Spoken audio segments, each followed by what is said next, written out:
room. I know we're running just a couple minutes behind, so thanks so much for the patience.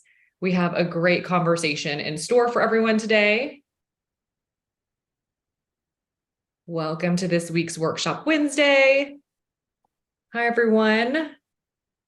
As always, we are here with an amazing SaaS leader and expert to share some learnings and best practices. So we have co-founder and CEO Nick Mehta of Gainsight.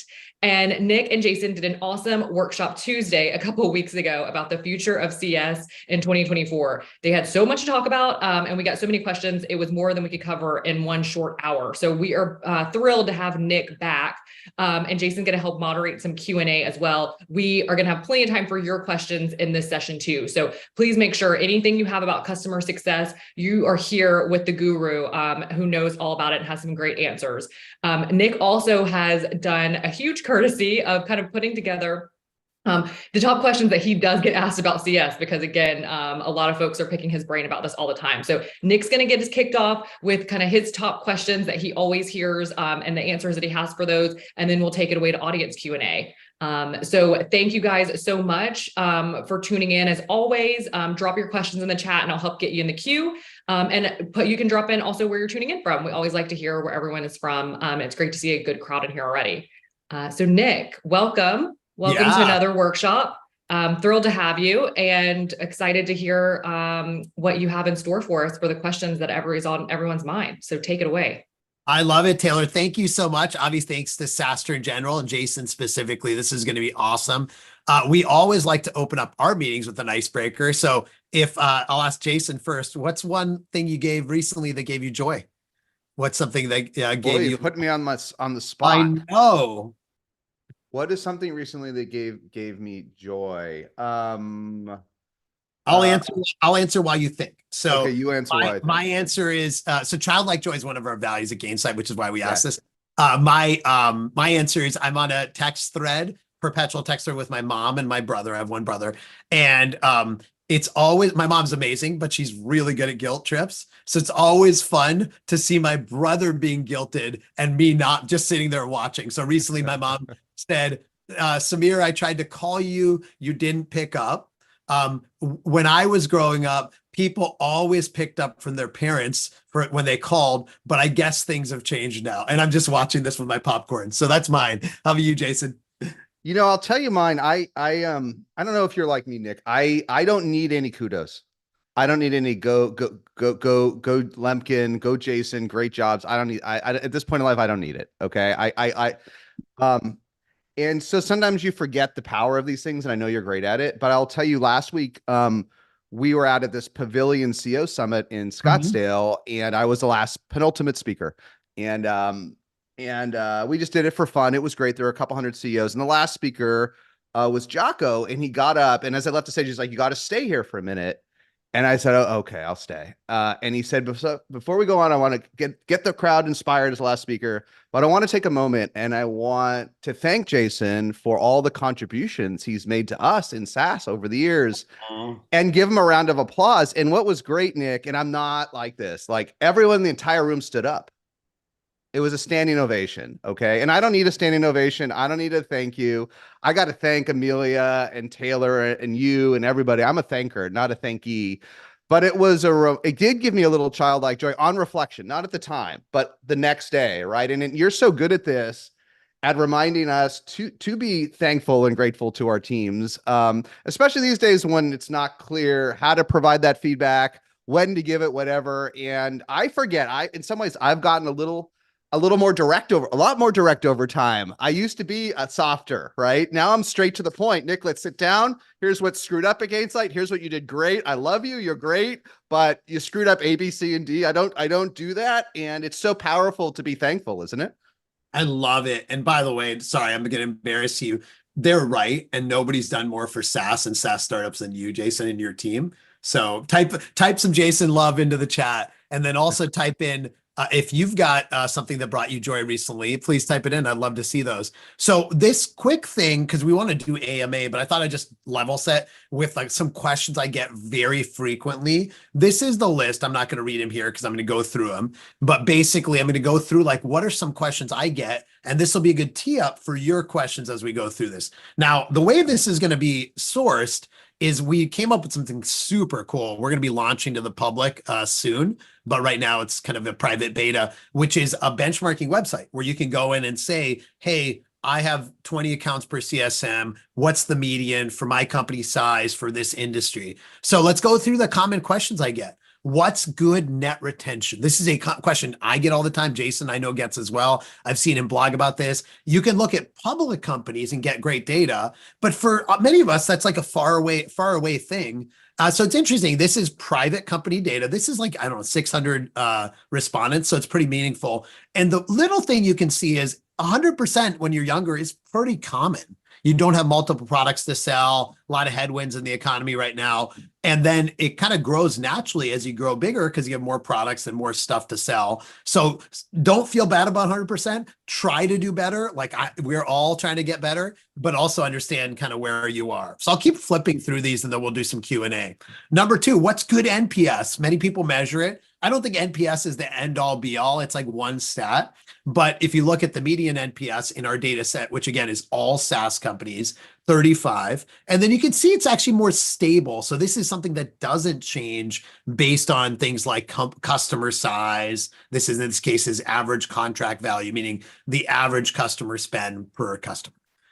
Number 3, very common question. Who does CS report into? We can talk more about this in the AMA. There's this kind of raging debate, right? Which is like, is it a CCO who reports to CEO? And we know there's benefits to this. Like, first of all, the exec team is more focused on clients and client needs, right? Number 2, you can create this integrated journey across customer success, services, support. That's definitely really good. You can recruit a more senior person because it's more scope. I talk to people that are like, if it's not like this, I'm not going to take the job, right? Over time, some of these CCOs are actually owning the existing sales, meaning renewal and expansion. That's what I did, actually. Kelly Capote, our CCO, I put account management underneath her. She's doing a great job. And then the sales leader can focus on new logos. I find this to be more common, this whole approach, in more complex products where there is professional services, there's a longer contract duration, et cetera. Let's argue the other side. A CRO or president reporting to CEO, a head of CS underneath them. Some benefits. You can integrate the pre and post sale journey, right? Those handoffs and all that. On top of that, probably better link to expansion and commercials. If you the CEO gets fewer direct reports, you probably don't care about that, but CEOs certainly do. Sometimes what they do is put PS and support under ops and the CSMs under sales. The CRO now owns net retention overall. And then this is more common in, I'd say, either technical products with a lot of land and expand or transactional products with a very short sales cycle. So question number 3, and again, we can dive into any of these in the AMA. Number 4. Going back to that one, Nick, I know you're racist, but yeah. this is it's number 3 is always in flux. Do we know, I know we're talking about benchmarking in these 2 orgs. Yep. Do we have any data on what % carry a quota? Yeah, great question. Especially in 2024, because so much has changed, right? I'm assuming it's, I don't know actually the answer, right? I know the answer because we just ask all these things all the time. 50, at least in the sample size, we have 50% of CS orgs have a renewal quota. Okay. 10% have a own expansion and have an expansion quota. So that 10%. Gives you the 50% has been quite stable over the years because we've asked this for like 5 years in a row. I think it depends on the nature of the org and the business and things like that.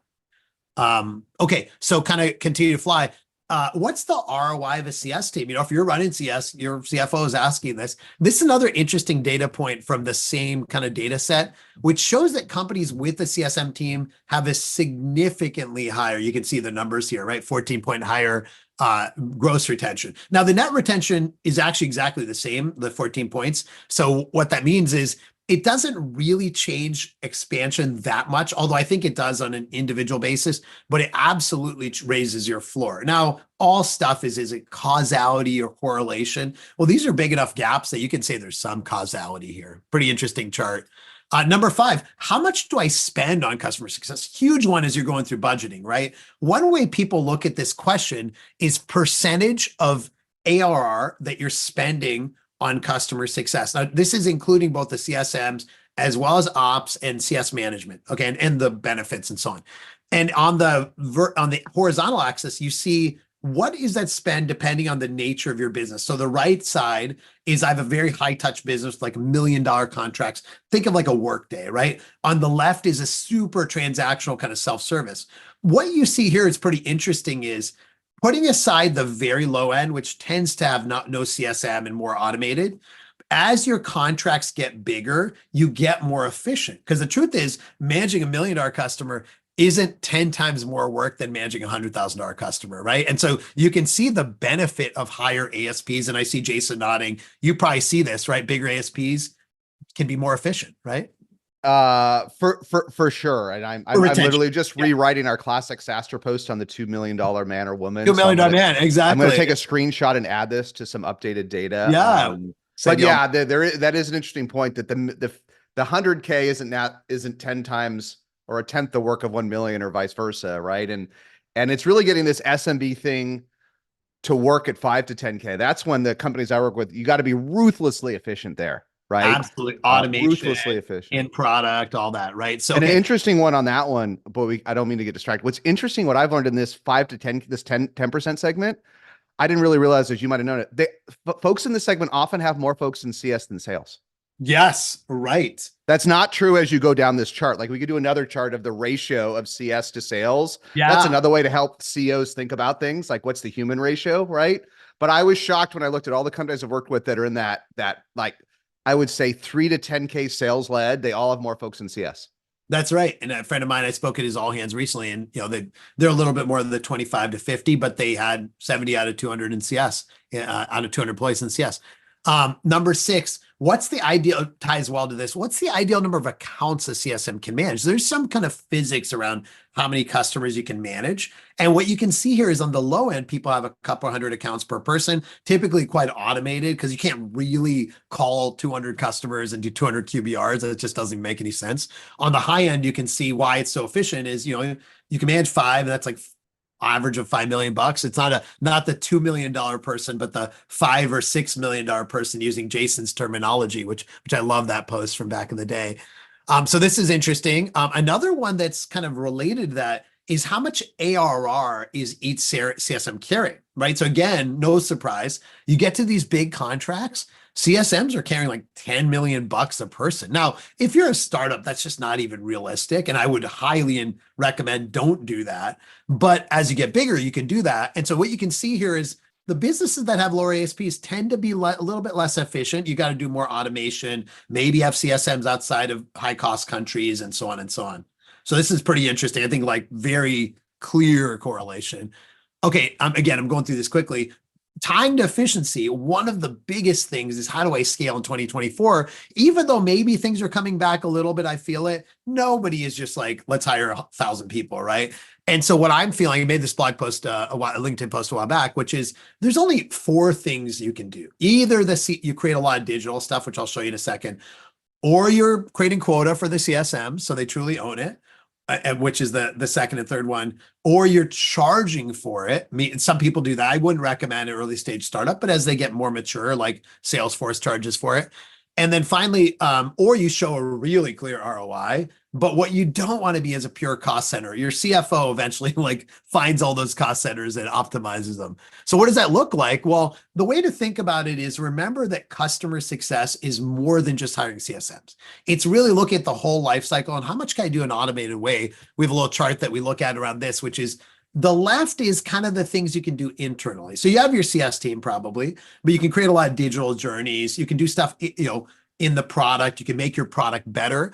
On the right is kind of what the customer experience is. How do you create more self-service by giving them training, giving them a community to talk to, doing more in-app guides? Now, Gainsight, this is very self-serving because we make products in every one of these areas, but this is very consistent with what we see in the industry. So scaling is super important.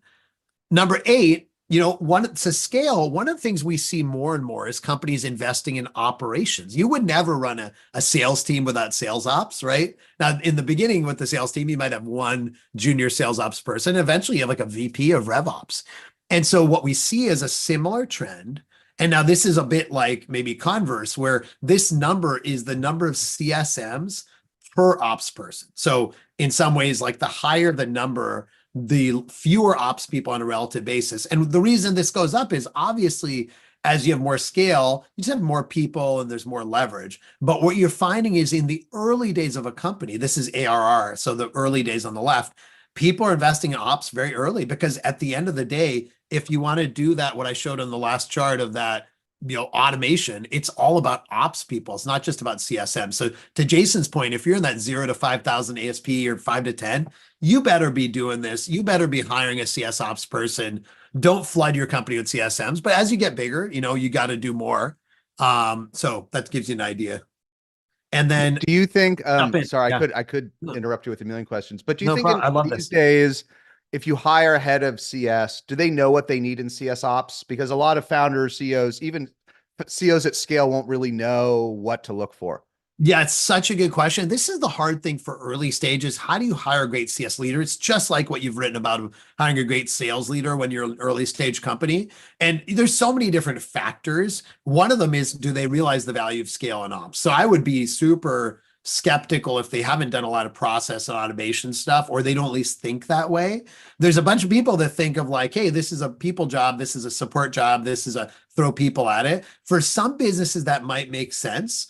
For a lot of them, you've got to have a more process-oriented mindset. And because of that, I'm seeing, Jason, sometimes people are like, you know what? I don't need somebody who's done CS for 10 years. I want somebody with some experience, but also maybe come out of a product management background or maybe came out of some analytics or ops background, I like right? that. Yeah, it's a good, this is not rocket science. So it's more important about the mindset versus like 20 years of experience. Now, it's always good in a story to have a bit of a villain. So the funny thing is there's a gentleman very famous named Frank Slootman, and Frank is like an undoubtedly all-time GOAT CEO, was the CEO of ServiceNow, which Jason just posted about, is $160 billion market. He's the CEO of Snowflake. All of us know who that is. CEO of another company called Data Domain, sold to EMC for $2 billion. I couldn't even carry his water. Like literally, this is a totally different level. And he wrote a book called Amp It Up. And he has a chapter that says customer success, the vision of the entire company. Why do you need a department? Now, obviously, I'm like, dude, why do you got to pick on me? I'm not like, you can pick on some other people. And inevitably, this will end in some kind of cage death match between the two of us. And realistically, I'll lose because he looks like he's much bigger than me. But what I would say, because a lot of people ask me about this, is yes, if you are a company that has unlimited demand, everyone needs it. You're like the Michael Jordan of CEOs. You probably don't need this. I don't know. But I will just say that for most companies, the customer expects you to drive the outcome. You can't just charge them for it. You can't just do it through sales. If you do it through sales, sales gets distracted. I've seen all of these movies, and frankly, every single company that cuts their team regrets it 100%. They do it sometimes. I think it's misguided, but they regret it. Obviously, I'm exceptionally biased. You're going to say something there, Jason? Or No, I'm with you. I was literally having a conversation yesterday at a board meeting with a company just crossing 20, and they were dramatically expanding what we would think of as CS teams, right? The only nuance with Snowflake is this is very developer focused. It's all API.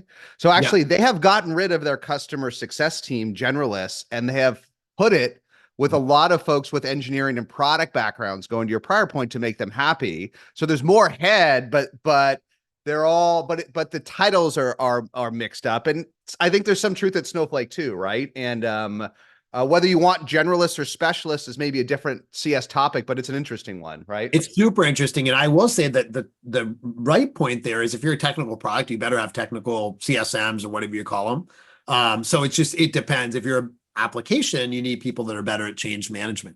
And of course, the last question I always get, some of you have seen me on social media, is what's the deal? Why are you like 46-year-old and a huge Swiftie? This is me and my daughter and niece at the we first don't ask this question, Nick. We don't ask. We just support you. We just support it. And I'm like, come on, look at the photo of Taylor and Kelsey. You got it. You got to love it. Come on. Super Bowl is going to be all about Taylor this year. Okay. So last thing I'll just say is obviously we really value the community just like Jason does. And for us, community is a huge part of CS. We have a new book that just came out. One, just as a kind of thank you to the SaaStr community, get a free copy of the book. Go to this link. We'll also send out, once the benchmarking site is live, we'll send out your benchmarking site so you can use it. We'll send these slides out. Now let's get to the most interesting part, which is your questions. Hey, can I ask one before we do? Can I skip the head of the line? Jump in. What you just said there are a lot of things you just said that were interesting. I could do 10 questions, but you said for a more developer or technical product, they need to have domain expertise. By the same token, I think CS leaders more and more want it to be all about process. You just talked about CS ops, and they want it to be about process and making sure every customer is touched on this cadence and this schedule. Do you need to be a product expert in customer success today? How important is it on a scale of 1 to 10 to be a product expert? I have my own opinions, but I don't know if I'm out of sync with reality.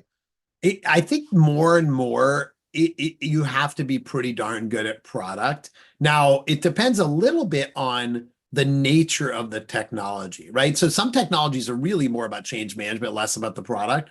But even then, you have to know enough. I think it's really about the customer. It's super annoying for a customer where you're like, oh, I get on the call and they don't really know their stuff. Super annoying. And so to me, it's like what I always tell people is you need to be great at something that can help the customer. So it could either be like, hey, I'm the product expert, and that's particularly important in technical companies.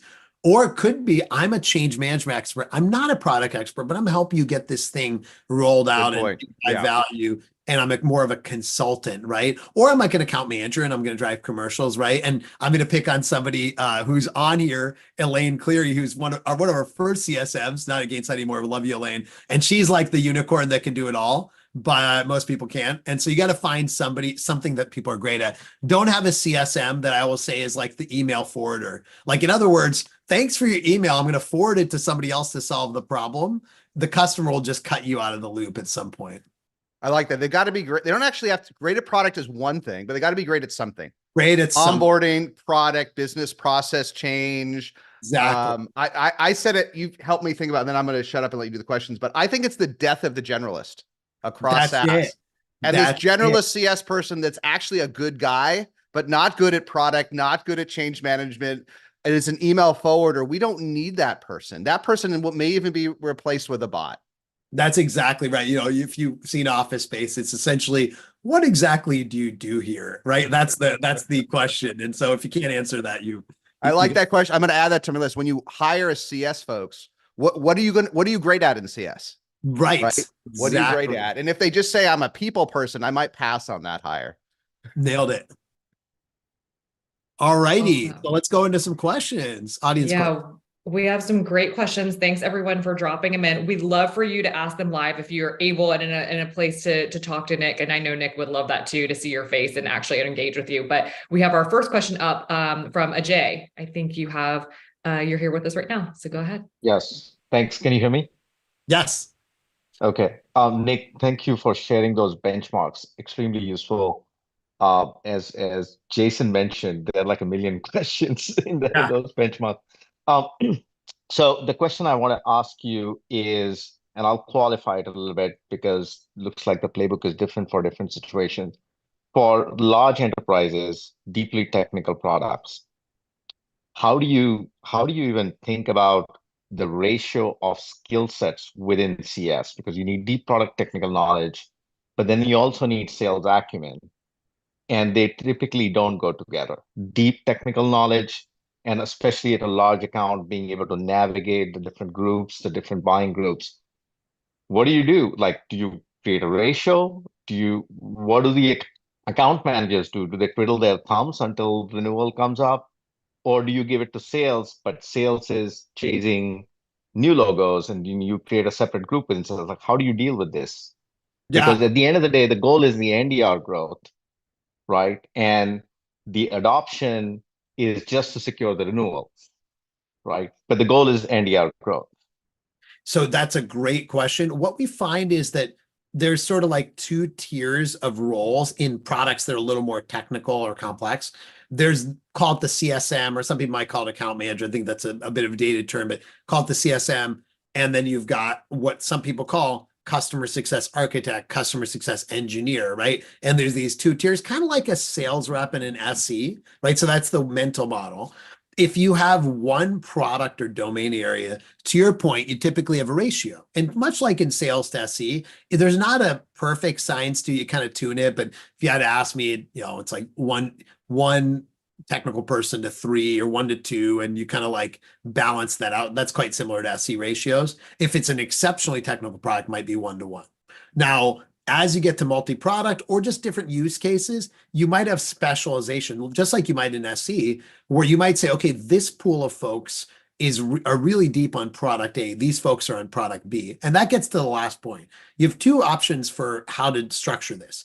The customer success engineers or architects can be mapped directly to the CSMs. So for example, one architect might work with 3 CSMs, or you can have a pool. And so then the CSM is like, hey, I'm going to bring in my expert on security, but that expert isn't assigned to the account. I'm seeing this more and more where the kind of experts are like a pool, and you almost like productize what they're doing. So the expert can do a health check for you. The expert can do a config training for you, things like that. Got it. So then who manages the account expansion, upsell, cross-sell? Yeah, so that's a good question. So now you've got the other side of it, right? So if you think about the 3 things roughly that are there, you've got the renewal and upsell, you've got the like relationship change management consulting process, and then you've got the technical. Okay, so we talked about the technical and relationship. You find one of 2 things for the commercial. Either the product is simple enough and the change management simple enough that the CSM can do both the account management, renewal expansion, and the kind of other stuff, relationship outcomes, or you need both. You need an account manager and you need a kind of CSM type person. Now, I'm getting very detailed here, so hopefully it's helpful. There's over time, some people pull the renewal out of the account manager's quota and try to make that a little more process oriented. So for example, that's kind of what we're doing at Gainsight in this coming year, is trying to make the AM more focused on expansion. But in our business, the CSM can't do the expansion today, can't do the expansion and the kind of value management because it's a kind of enterprise sale. And then last thing is what we find is in companies, typically, if they have kind of account management, that people call that a hunter-farmer model, as you may or may not know, right? And what you find is the reps that are managing the really big customers, like the big $1 million, they don't hand off to an account manager because there's so much upside and expansion. But then as you get in your SMB mid-market, that's where you go, to summarize here, AE to account manager and CSM driving value and adoption, account manager driving expansion renewal, and then leverage technical resources where needed, like a pool. That was pretty complex, but does that answer your question? It does. Thank you. This is very helpful. Thank you. Thanks, Dick. And yeah, we had another question as well about that account quarterbacking for enterprise. So I think that covered it too. So Thanks so much. Yeah, we're seeing a little bit of overlap. Adit, yeah, I think you had your hand raised. Are you still with us? All right. Hey, Nick, great session. Thank you for sharing some very, very interesting stats. Quick question on, I just want to build on what Ajay had asked. We go to enterprises and we have, the way we looked at the model was that we have the sponsors, the buyers, and, the users. And we tried to map it from the organization in terms of which are the teams that's servicing each of these different layers. And eventually the CS, or the account manager, as we call them today, was the Spock, so to say, on the account for us and for the customer. But we often run into these conversations on, okay, where is the AE coming in? Yeah, does the AE still be involved? Because this is enterprise, we're playing in large volume, large value accounts, and there are sometimes multi-country stakeholders. So does the AE still play a role in renewals, in expansion? Where does the CS where does that handover then happen once we've won an account? And is the CS getting too operational? Should the CS be strategic? And we need to maybe bring in a layer of operation support. And these are some of the questions that we have pretty active discussions on, and would love some light on that. Totally. Yeah. Great questions. I love how practical all these questions are. So what I find simplistically is for your smaller accounts, where there's not as much upside, you typically have more of a handoff, hunter farmer. So you have a original AE handing off to maybe an account manager and or CSM that works on it. AE kind of goes away. So that's your smaller mid-size. Maybe you don't have those, maybe you do. In your enterprise or ones where there's a lot of upside, what I find is there's an AE who's then going to be involved to drive that upside. And then there's a CSM who's going to be drawn to drive the adoption and value to enable that upside, right? Because people don't typically expand until they've gotten some value. The AE and the CSM are kind of working side by side. I'll come back to what the role mapping on the client side. And what we find is then over time, even those big accounts mature, this is what we do at Gainsight, where as they mature, the CSM is going to take more of the lead versus the AE. Because there's just nothing more to sell, right? Like we have some huge clients and CSM takes the vast majority of the lead. Now, okay, who are the CSMs mapped to? Now, this is, of course, very skills dependent, because to be honest, mapping to an executive is quite hard, right? It's hard. It's like how do I talk to an executive? If I'm like a 23-year-old, I just started my career and I'm talking to like the CIO of a company, it's not a fair fight. So what you find there is that, in your enterprise accounts, the CSMs need to be more up-leveled and skilled, and they can probably map to those more senior folks. And if think about the two kinds of accounts, the ones that are kind of sold out, the CSM is really driving that executive engagement. Our CSMs in our mature sold out accounts, but big ones, CSM owns that executive relationship, has to be good at that. So it's a bit of a success criteria. For those ones we call the other tier grow, where there's more upside, the CSM's more involved at that mid-level, like you called it, the champion or adoption person. Now the ops person, because I think there may be 4 levels. There's the executive at the customer, there's your day-to-day champion, there's may or may not be an ops person, and then there's users. So for the ops people, that's where I find these technical folks if you have them, the customer success architect, engineer, to be connected. So let's summarize that in Gainsight, what we do. So for big enterprise accounts, AE keeps the account till it's sold out. CSM drives adoption and value. AE maps to executive. CSM maps to kind of the mid-level. There's a technical resource, we call it a customer success solutions consultant, that maps to the ops person. For an account that's sold out or smaller, AE goes away. CSM drives the value adoption. There's an account manager in our world that drives the commercials, but that's a little bit more point in time. And then there's this technical resource to map to ops. It was a mouthful. Does that directly answer your question? It does. Yeah, there's so many more follow-on questions. Many follow-ups. I don't Yeah, I'm have sure. time. So no, feel free to send them over as well. So absolutely. Thanks. Okay, Nick. Yeah, we have a lot of people tuning in from LinkedIn too. I think this covered your question, but Karen asked on LinkedIn, just for your point of view on the difference and delineation between CS versus account management.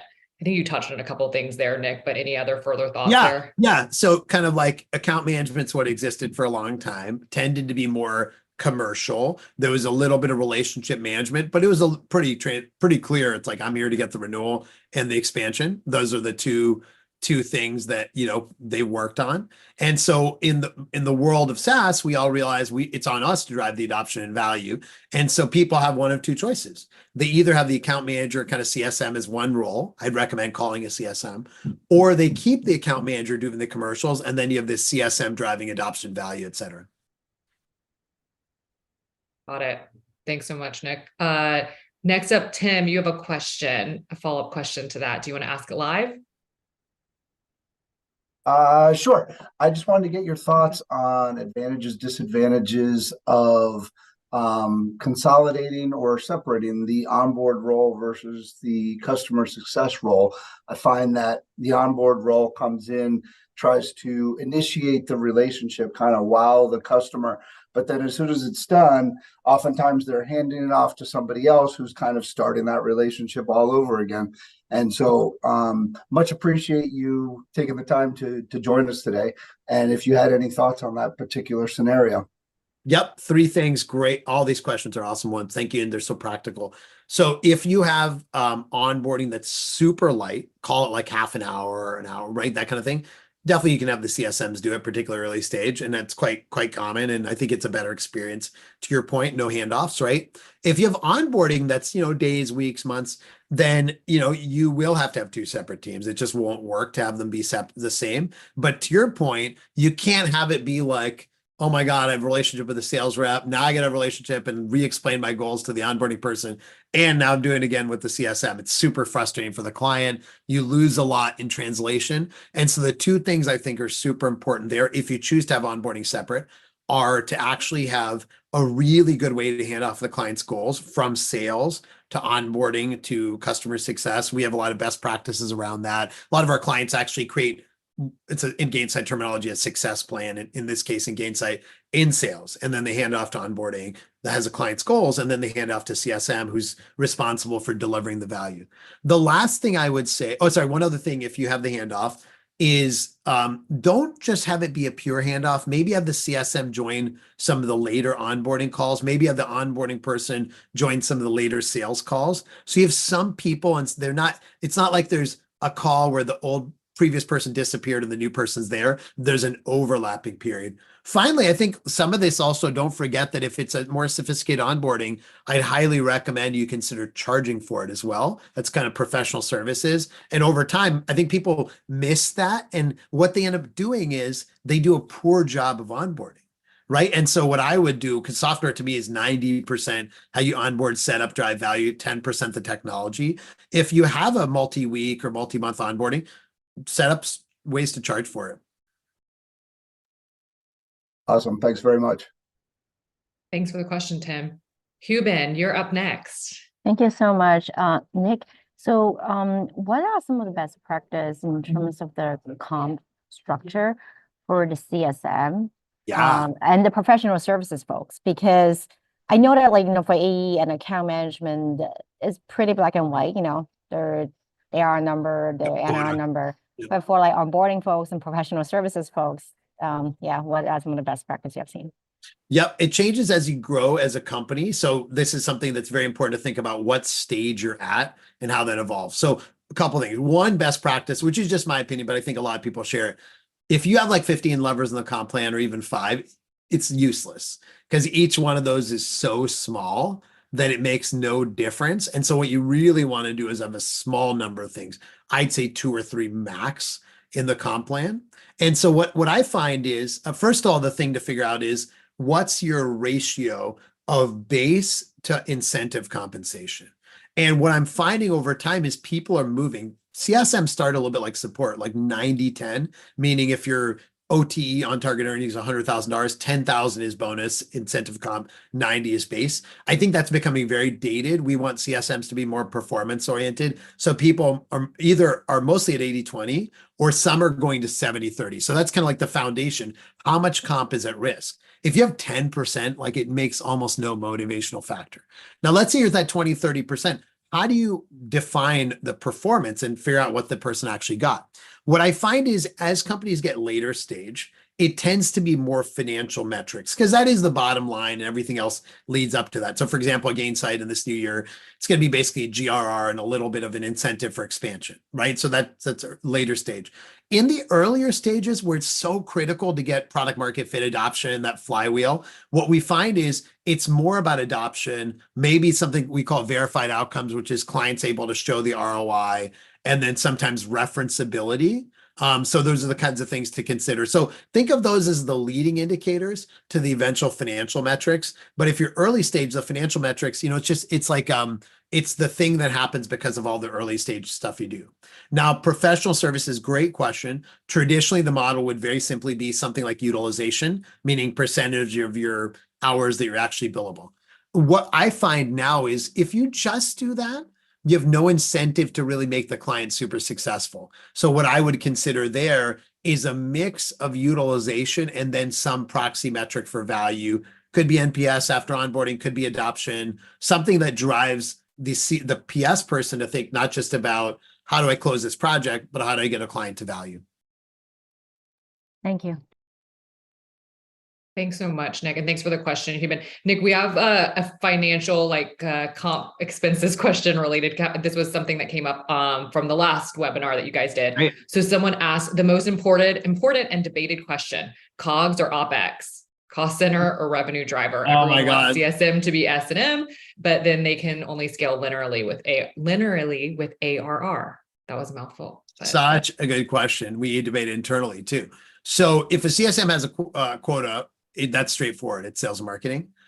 If a CSM doesn't have a quota and they're enabling the salesperson to do the quota, to me, the key test is this something that is like part of the service and the client can't get value without it, in which case it's truly COGS, cost of goods sold? Or is it something that's purely about setting the client up for growth when it's purely sales and marketing? I found most CSM organizations, it's a mix. And so you'd probably consider, let's say you spend 10 points of ARR on CSM, put 5 points into COGS and 5 points into sales and marketing.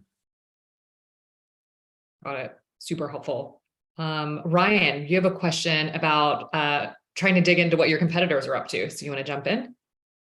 Yeah, my founders and I are all mechanical engineering experts, and we kind of launched a digital expert for messy PLM tools at manufacturers. And so we've had success and gotten some enterprise clients in the last month, and so we're doing well. Problem is, none of us know anything about the billion-dollar competitors we're going after, the SAPs and the Siemens. And I sold, fastening solutions for a decade. Now I'm selling SaaS tools. And so I don't know how much they cost. I don't know what their team sizes look like. Like, my CFO asked last week a bunch of questions, and he was happy that my Sal and my Sam were really well dialed out, and I could explain every client we're going after and how we're going after them. But like when we got to TAM and team size and everything, I don't know what SAP does. I don't know what Oracle does. I don't know what Siemens does. And so how do we gain some of those insights so that we can start to kind of track, where we should be, where we want to be, and where we're going? Yeah, it's a great question. First, I love people coming from the, vertical domains and coming into SaaS, but also empathize that there's stuff to learn there, right? Just like anything. And so, I mean, competitive, which obviously wasn't the main theme of this, but it's very relevant because competitive does matter.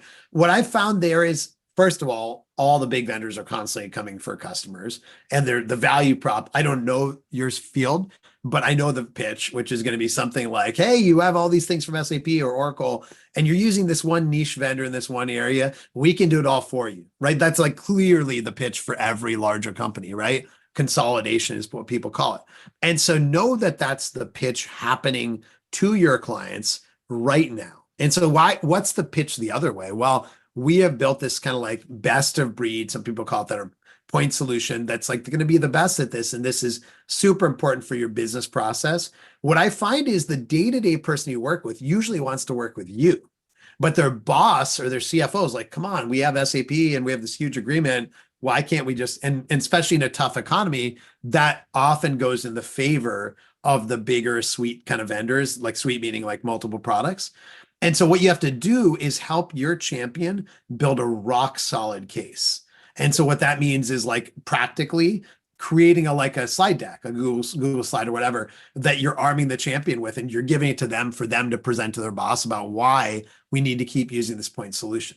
Now for research, which is a whole different thing, and I'm not an expert, but done this long enough, I do think there's so much you can do. Simple example, get win-loss and churn calls through third-party research. I actually know somebody called Iceberg IQ who does this really well.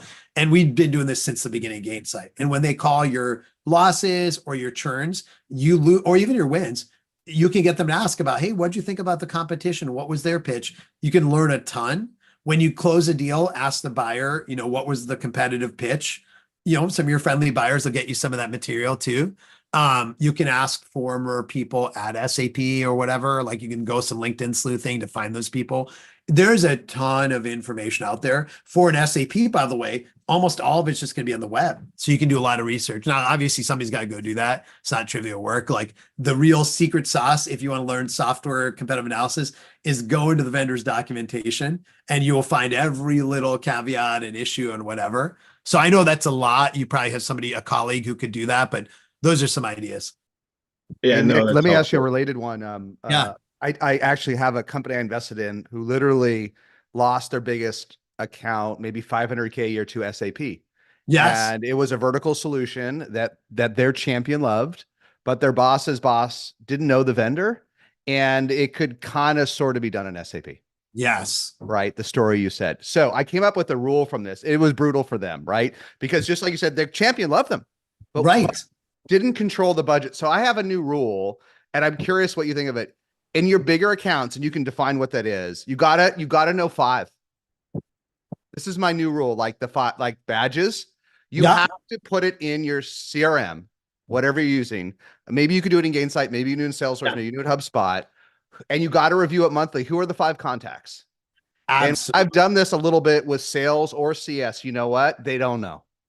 They don't know 5 people. They know no matter one. how big it is, right? They don't know 5.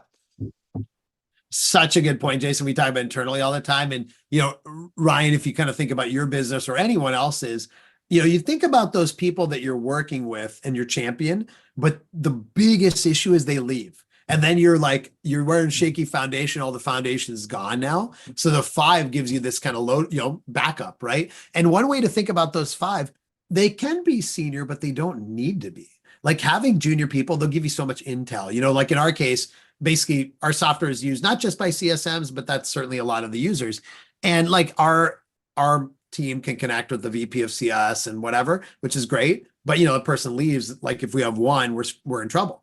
And so getting 3 of those CSMs who are like power users and they can give you a little intel, what the company's goals are, what's the new boss saying. Intel is huge. And the individual contributors will give you the most intel. And that's the problem we keep running into is the linoleum doesn't use the tools that the C-suite signs off on. And when they don't use the tools that the C-suite signs off on, they make multi-million-dollar mistakes. So we put a solution in front of them that prevents the multi-million-dollar mistakes, but C-suite's dealing with SAP directly, and they don't know who I am. And so it's like, how do we filter that? That's been the continual problem. So one other thing I would say, Ryan, I posted about this today is, you know, the question also is, why does your point solution matter to that company? Now you could say, well, we do X, Y, and Z with these features, right? Client doesn't really care about that. So it's more like, what are the strategic goals at the company level at the client? Can you map why you matter to those goals? That's a more compelling pitch than, hey, we got this feature that SAP doesn't have. Nobody cares, right? The client doesn't care. And so if you, like a question I always ask people is, when you see your CEO just did their last all hands, what were the goals that they listed for the company? Every CEO, they get up in front of the company, including me, and they're like, hey, our 5 goals are X. Get that list of 5 goals, map what you all can do in your company, I guess FES, to those goals. Okay, perfect. Thank you.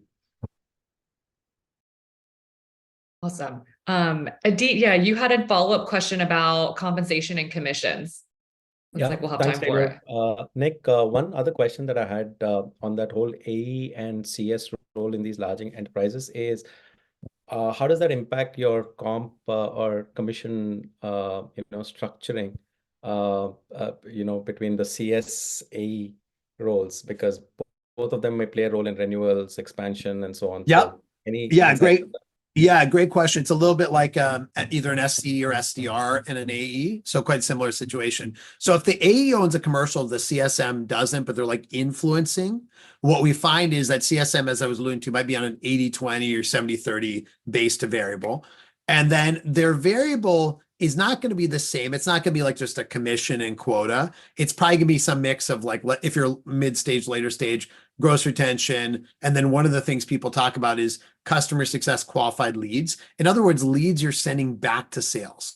And so the CSM's job is not to close the lead or the deal, but actually to kind of identify, you're constantly talking to a client, hey, here's an opportunity for us to do more. So the CSM becomes like the partner to the AE. The AE has a pure commercial quota. The CSM has a mix of some kind of metrics like GRR or even an early indicator like adoption and something like a lead passing metric. Hey, Nick, can I ask a meta question before we run out of time? Something I've been thinking about for 11 years, and I'm struggling with more today than in the past, which is, if you're which one's a good one again? The vitamin or the painkiller, I think. Which one's the good one? I forget which one. I think I always get confused, but I think the painkiller is the good one. Assuming your app's a painkiller, okay? Your service now with 99% logo retention. Yes, insane. Why do you need a renewals team? A great question. I'm blowing my brains out over this because I'm terrified to talk to renewals teams. Right. So I don't see it's not, why is that good for me as a customer? And why do you need it if you have high retention? Why do you need it? It's a great question. So short answer is early stage, you don't. Early stage should be all about value. as you sell to bigger clients, what the actor we haven't talked about is procurement. And so the bigger client, the job of procurement is to reduce the price, and your job is to get more. And so what you find is good renewals people are good at negotiating price uplifts, or at a minimum price flat. Now, you as a customer don't like that price uplift for sure. And I think as you sell to smaller companies like a SaaStr, or your earlier stage as a company, you don't need this. But if you are selling to like a big mega company and you have a 3-year contract and it's coming up for renewal, guarantee that procurement person's going to come in with something like, we are asking all vendors to cut prices by 20%. And then you have this negotiation. And by the way, there's little Moneyball things I saw it in the chat. In your renewal contract, you get some kind of price increase commitment in the future. And so there's just a ton of nuance there if you are selling to bigger companies with a procurement department. That makes sense. If you've got to negotiate with procurement every 3 years, you need a team. You need a team to go into battle with that 20% discount you're going to be asked for, right? As silly as it is at a meta level, it's also life, right? 100%, totally. Yeah. But what do they? And so, any advice? So that makes sense. If I've got my 3-year, $1 million a year contracts or $500,000, and I've got to do this, you have to play. If you don't play the procurement game, you're a fool 95 times out of 100, right? You're a fool. But for folks earlier, why do they all have these renewal teams? I think it's premature. I mean, I think that like it's very important to get the renewal, have good retention. It's way more important to have clients that are getting a lot of value. So very simple example, which you've written about and I love. I know not all investors will love this, but early stage, a client signs a 2-year deal, 1 year in, they are not getting value. Let them out of the contract. Yeah, I know that sounds terrible, but let them out, treat them well. They will come back, or they'll go to a new job and they'll bring you in. You don't let them out. You hold them kind of hostage. They're never buying from you. And I think you had a post about this, about some vendor a couple of years ago, right? And we won't talk about the specific vendor, although I know who it is. And it's just bad early stage to create detractors and forcing people into a renewal or keeping their contract because they signed something. It's not good. When they hit financial hardship, try to help them. Like those. Now it's hard because you also are startups, but to me, this is the only way to go. You got to build advocacy.